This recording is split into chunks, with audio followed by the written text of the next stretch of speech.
Good morning, everybody. We're here to show you how to use Los Alamos County Directory. We're calling it Los Alamos Community Directory because it has various parts, but it's um,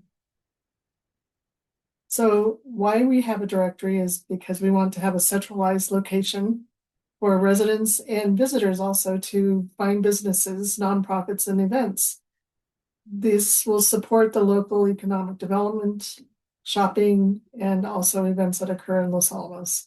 This gives businesses and organizations control over your own information because you can go in and edit your own information with your login. Next.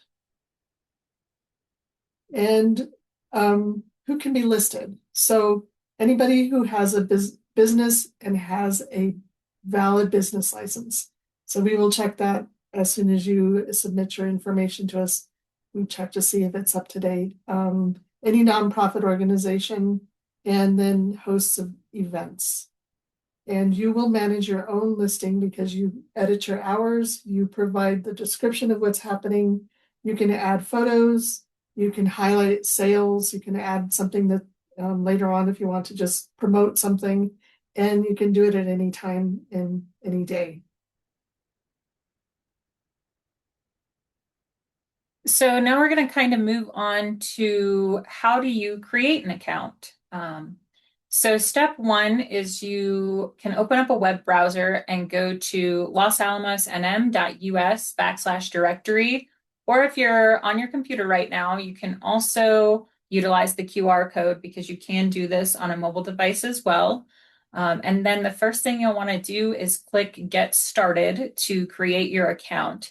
That's going to be underneath where it says login and forgot your password, as you can see in the image. And then you'll want to use an email associated with your business, your nonprofit, or your event. So what we recommend, for example, if you're someone who has an organization with 5 or 6 staff members, but you don't always work maybe the same event or something like that, having one user login for your entire team is really beneficial because if someone's out and something changes on the day of, say, a rain delay, something like that, you can have someone else log into your account and update that information. And as Anita previously mentioned, this account lets you edit your listing at any time. So once you've officially been approved, you can go in there if your hours change, if your event changes, if you want to add another event because you're hosting multiple events in the area. That's something you can do if you have special things for your business around the holidays with promotions. You can add that information as well. So the first one, we're going to go through kind of how do you submit for all these different things because everyone's just a little bit of a different flavor. So when you're submitting a business, after you log in, you'll see, this line item of 4 things. You're going to want to click on Submit Business. And then it's going to kind of walk you through answering some questions in a form about your business name and a short description. And then you can also choose one or more categories that fit your business. Something to note is there is a section on this to highlight if you're selling souvenirs at your business. That is an option as well that you'll want to make sure you select in case someone's looking for that specifically. So for example, here we have arts, culture, and entertainment, and then under that there's games, movies, museums, etc.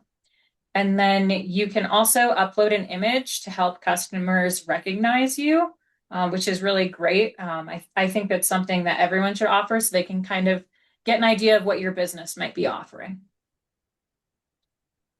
And then next, you'll want to add your location and contact information. So you'll want to choose under neighborhood, Los Alamos or White Rock, because it also lets people sift and search by where they're specifically located within the county. And then you can also decide whether to show your address publicly or if you'd like that to be private. And then you can add your phone number, email, and your website if you have that. There's also the ability to add social media links as well if that's something that you have available to customers to increase your following. And then in the next section, it's going to ask you for your hours of operation. This is the part that's really nice because if your hours change, you can always come in here and edit this information. So you'll want to click Add Hours to show when you're open, and then mark days as closed if needed. And again, you can update your hours at any time for holidays or changes. And then you'll want to hit Submit or Save at the end of the form. And I'll go into that a little bit more as we get further into this. So for submitting an organization, it's very similar to submitting a business, but at that first part, when you log in and create your account, you're going to want to make sure you select Submit Organization. This simply makes the difference between which directory you're listed in. So then it'll ask for your organization details, like your location, again, choosing whether or not to show your address on the website. You'll want to leave the box selected if you'd like people to know where you're located at. Sometimes I know there's a lot of nonprofits in our community that might be using a PO box. So it's not always something you might want listed as a location in case people are trying to find you. There's also the ability to add your contact information, which will be listed on the public site if you fill out those fields. And then the organization details are like the business details, so very similar. Let us know what your organization is about, what your mission, what your goals are, that sort of thing. And again, as I kind of mentioned with the other one, we do know there are some nonprofits that operate in our community that offer souvenirs. So we did add in shopping and specialty retail for that purpose. But otherwise, we have different categories like religious organizations, search and rescue, sports clubs and leagues, that sort of thing. And again, just like businesses, if you fall under more than one category, you are welcome to select more than one as well. And then the last one we'll go over, since the directory is kind of 3 different parts, by creating a login, as Anita mentioned. So we have the option to have a business directory, the organization/nonprofit directory, and then submitting an event. So if you're someone who's used our event page before on Visit Los Alamos, this form will look pretty familiar. It's like what was previously used with a few updates to help streamline our internal process. So previously on the back end, the way that we were operating was you'd submit all the information and I would get it in a PDF and then I'd have to copy and paste all the information in.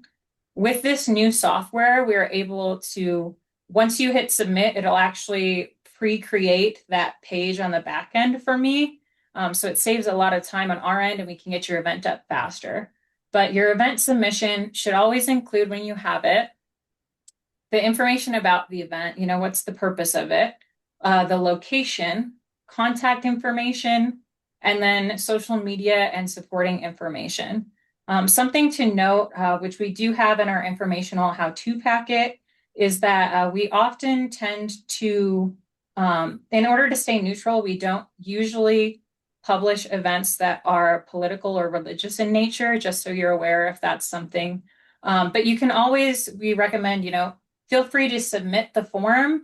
And if there's perhaps a reason why it doesn't quite match the purpose of our events directory, we will kind of explain that to you or have a conversation with you depending on what is needed. So absolutely recommend always trying to submit your event, and then we can go from there. So at this point, when you're finished, you can press submit to send your information to us. And if you're not ready to finalize, if you're not ready to submit, you want to come back to it later, there's an option to save, and then you can come back, you just log back in and you complete it later on. So what we do is we look at it for the listings accuracy to make sure that everything's complete, you didn't forget anything, and that your business license is up to date. You'll receive an auto notification by email that whatever you've done and you press submit, it's approved and is live once we've approved it. I think you also get an email saying that you've submitted it to save, and then it gives you a link to come back to if you need to come back to it later on. We try to approve it within 2 days. We look, if over the weekend you do it on Friday or Saturday, we'll look at it on Monday morning and try to get back with you immediately if there's something incorrect, like your business license. Mhm. Next. And then when your listing is live, you may log in at any time to update. If you look at it and you go, oh, that isn't what I meant to say, you can go in there and change it. You can edit your hours, add another photo, or change the photo, and then you can update your description. And if you have any questions later on, you can always call us here. Ella's email is there, and my email is there, and then the CDD's phone number is at the bottom there, 662-8120. That is, you could call that phone number, and then they'll find either one of us or, you know, somebody else in the office. Several people know how to use this, but call us for anything. We want to help you. Mhm. There's somebody. Yeah, so it does look like we've had one question in the chat. So I'll answer this one first, since we're going to go over any questions, and then we're able to show you kind of examples of what this site looks now that it's live. Since it went live at the beginning of the month, we have had quite a few people submit their information in. But the question that we had was about the fact that are we able to have two locations? And I believe this is due to the fact that it's the libraries in town asking this question. You are able to select in neighborhoods both locations if it's something like, you offer your services in both. So I'm trying to think of another example, perhaps like a lock and key. And if someone locks their, keys inside their car, but you offer that service in both areas, that would be an example of something you could do in terms of being able to select both options. Obviously, in the field where it actually has address, you'll only be able to provide one. There's two ways you can do it. So you could provide one physical address, but also I would recommend in your about section, making a note that either you offer your services in both communities, or if you have two locations, for example, the libraries, I would list both of those titles of the libraries and their locations so people understand that there are multiple branches. And then it looks like another question we had is about the Bellini breakfast at the Orthodox Church and if that's considered a religious event. I'm not familiar with that breakfast, if it's something that occurs every month or every week. Once a year. Once a year. I think that's one that we could probably offer. I think another example of something similar that we do is when they submit them to us, the cowboy breakfast, because it is an additional option in our community that only happens, like once a month in our community. And especially when we don't have as many places open on Sunday, we want to let people know if there's additional opportunities for things like that. I know we've also highlighted sometimes like bingo events when they happen through the churches, things like that. That's something that we've done before. So that's something that we could probably do if you submitted it. And I believe it has to do with it being like a one-off or an annual event, or because churches are often the only place in town that have venues for people to hold events. So it's not necessarily a religious event. It can just be held at the church is what happens sometimes. And we don't consider that religious. So like, for example, the the craft shows with the holidays. I know there's a couple different churches in town that are considered a venue for those. So we absolutely would include those. But yeah, those are kind of, I think, the biggest iffy things. In terms of events, the other thing is too, I know different things have come up. For example, like if the Kiwanis Club always meets like at least once, twice a month, whatever their schedule is, that's not something that we would include because if we did that, the entire calendar would just get bombarded with the fact that we have over 100 nonprofits in town.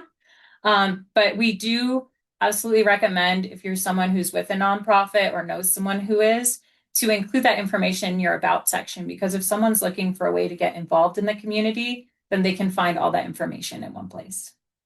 In your listing, there would be an about section that you could say that we hold annual or monthly meetings, like the Posse Lodge does that. They have their, but yeah, they do have their breakfast shown. Yeah. Which I don't believe they're a fraternal order. They're just a venue. Yeah, it's the same sort of thing. It's a space in our community, right? Does anybody else have any questions before we get into kind of what this looks like on the website, in case you haven't had a chance to get there yet? And you can feel free to type in the chat or raise your hand and we can get you unmuted. All right, I'm going to try to switch which screen we're sharing with here. Oh, David has a question. Yeah. Right.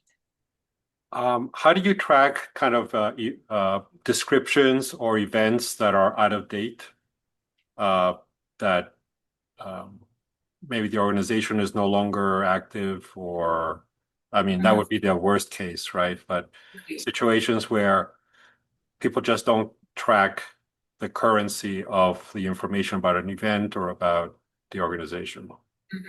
So we do rely, when it comes to events, we rely on whoever the submitter is to keep that information up to date. And that's something we're very forward with, whether it's your event, your organization, or your business.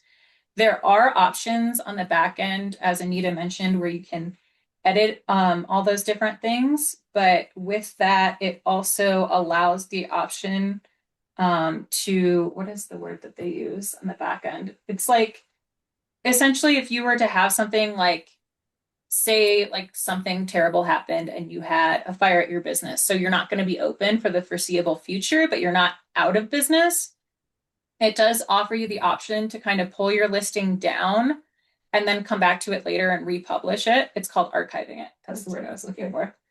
And so we do have that option across the board, whether it's an event or business or nonprofit. And in the same way, when it comes to information, whoever creates the login, it is on them to keep that up to date with information. If the event is something annual, you can always go in and edit it, as that was also described.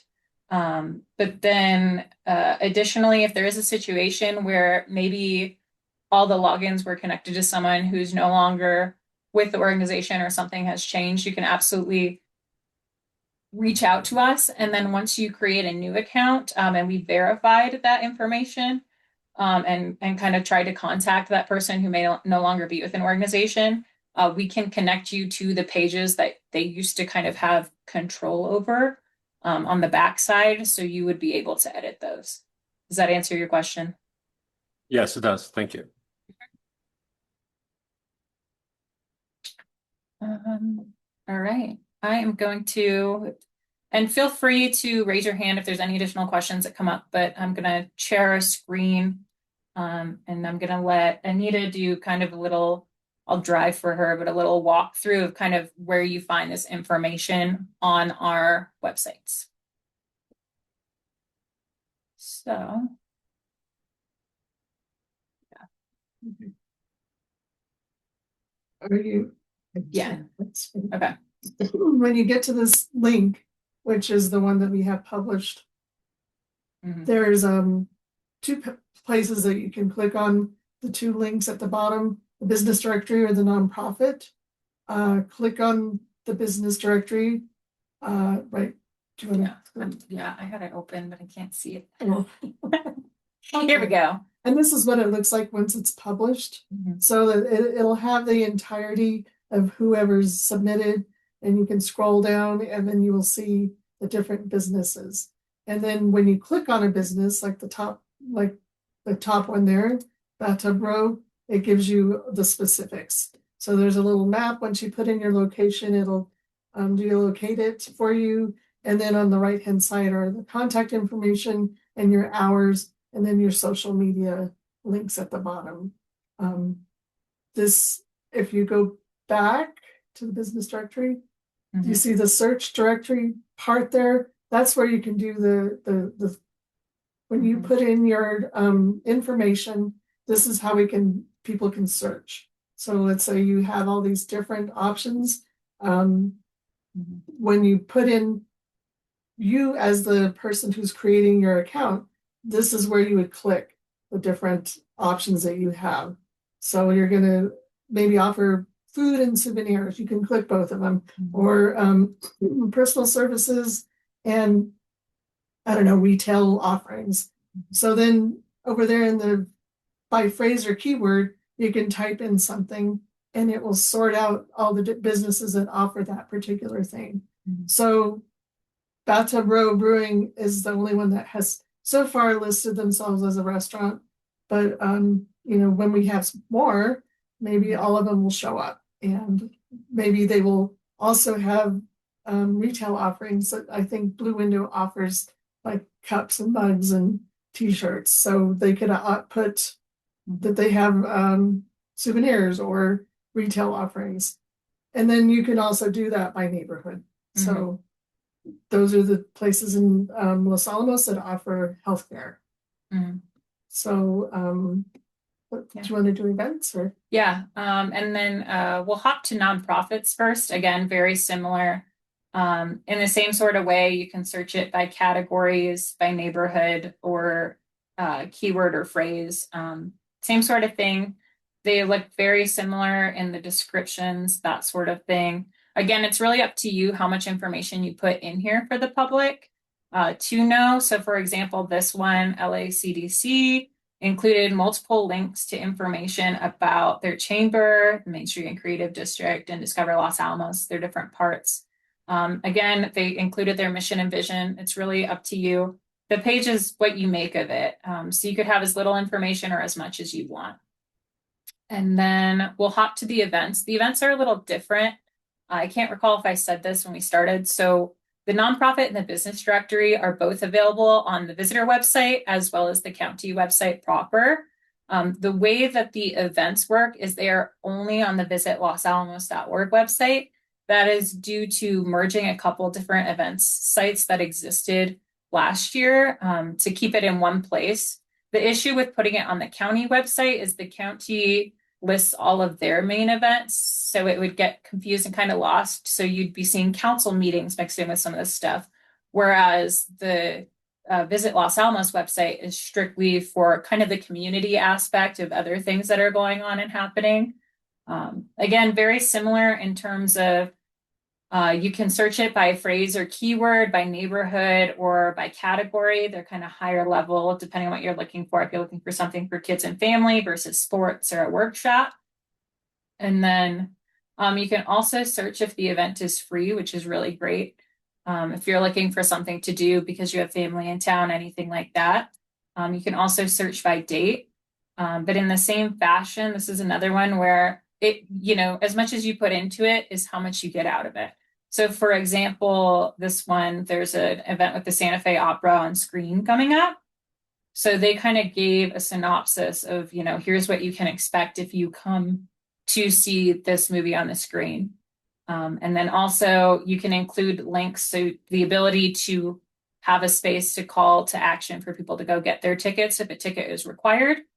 And then contact information as well as additional links to, the organization or the website that's hosting the event. And again, it includes the when, and it also allows for location. So for this one, for example, it's tagged as a community event and fundraiser. It's for kids and family, and it has to do with music and the arts. So again, it's really kind of up to you how much information you include versus if you keep it very high level. For example, our dive-in movie, it's very straightforward.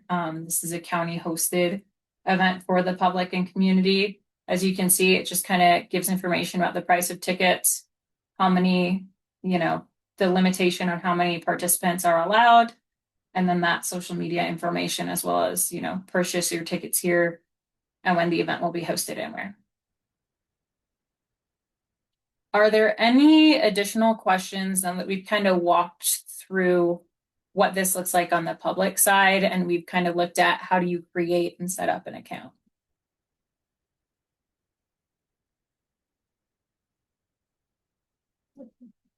Yeah. So if nobody has any questions, you can always contact us here, give us a call or send an email, and we can walk you through it. It might be confusing in the back end. So far, nobody's had any problems logging in other than forgetting what email they used, and we could look that up for you. And just have fun. trying to get this set up for you, and give us a call. Yeah, We're here to help. Yeah, it looks like we got one more question, which was feedback about the ease of operation. There are a few things we know that we're trying to include and approve, and really part of that is the company that we utilize for the site has had a lot of people use this. They're actually a company based in Australia, but because we are only the second people in the US to kind of utilize this software for what we're doing, we are continuously kind of giving them information and feedback as it comes in, because in the way of describing it in computer terms is things are hard coded in, so we can't really just go in there and edit descriptions or comments or things like that, which is why we've created that how-to guide that is also available on the directories page for you. But we are always welcome to any feedback, anything you think could potentially be improved. Like I said, some of it we're able to edit or add. Otherwise, we pass that up to the company that we're utilizing, and hopefully we're able to kind of set sort of a standard for how they're approaching this in the US versus other markets that they help with. We have found that we ourselves had more questions than the people who are using it. Like Yeah. when we were doing tests, we found that we were confused about things, but so far we have not gotten questions from the users. So if you do have questions, please let us know, because we can also add that to our feedback to the company that we are using. They are really open to listening to us, we believe, because we're the second one in the US. Yeah, those are kind of the big things, and we went over it, but just a reminder, to be listed as a business on this site, you do need to have an active business license. If you submit and you don't have an active business license, Anita will reach out to you and let you know that, basically we won't post you on the site until you have a valid business license. And so far that's been very, there hasn't been a problem, so. Yep. David, what's your question? Go for it. Is he muted? I don't know. Raise his hand. Maybe. So I'm sorry, I'm always at the down, Debbie Downer, I guess that's the term, David Downer. So I'm thinking, it's something for you guys to consider, things like, is a nonprofit a self-defined, it's very easy to register to start a corporation and with the state. You don't even not necessarily have to be IRS 501c, right? And they're different. Yeah. So and I can see this as a way of advertising your business, kind of as a free way to put yourself out in the internet without anything behind it necessarily. So do you have any guardrails for people, to be frank, kind of abusing this and just putting things up and that would just crowd the database? So are you thinking about events or an actual business? Because a business, we would require a business license, even a nonprofit. Events, I'm not sure how we could, do you have an idea? Yeah, so events, it definitely has to be something that's located in the county. But again, there's always some discretion around, is this a reoccurring event? Is this a one-off, that sort of thing? And usually if we kind of see anything that's a little questionable, we reach out directly to get more information about what they're trying to publish and provide information on. For example, I can tell you, since we launched that kind of community location for events this last year, we've had a few different events in, say, like Taos area that wanted to publish that they had some music artist coming. And again, it goes back to, your event isn't happening directly in our county, and therefore we would not publish that information. So it definitely has to be happening within the county. I hope that answers your question a little bit, but I also hear the concern that you have, and I can, try to reassure you that we're really kind of looking at things. And if there is anything that we have questions about, we do reach out to, whether it's the business or the event host directly to get all of the information needed. Yeah, no, I appreciate that. But again, think about online events that maybe are hosted by a local organization or all these edge cases of Mhm. things that people say, well, or even if you don't permit, I guess you don't permit repeating events, they have to be one-time events. Well, somebody can just put up, their monthly events and just put it up put up 12 events, right?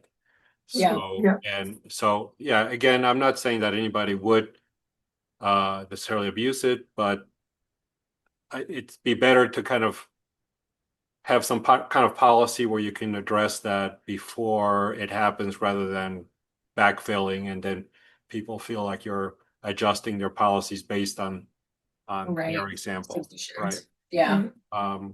So that would just be a concern that I would have. Um, so anyway, Thank you, David. Yeah, thank you. Anybody else have any last minute questions? Otherwise, we can let you go and have some of your time back. Well, thank you. We're recording it and we will post it on the website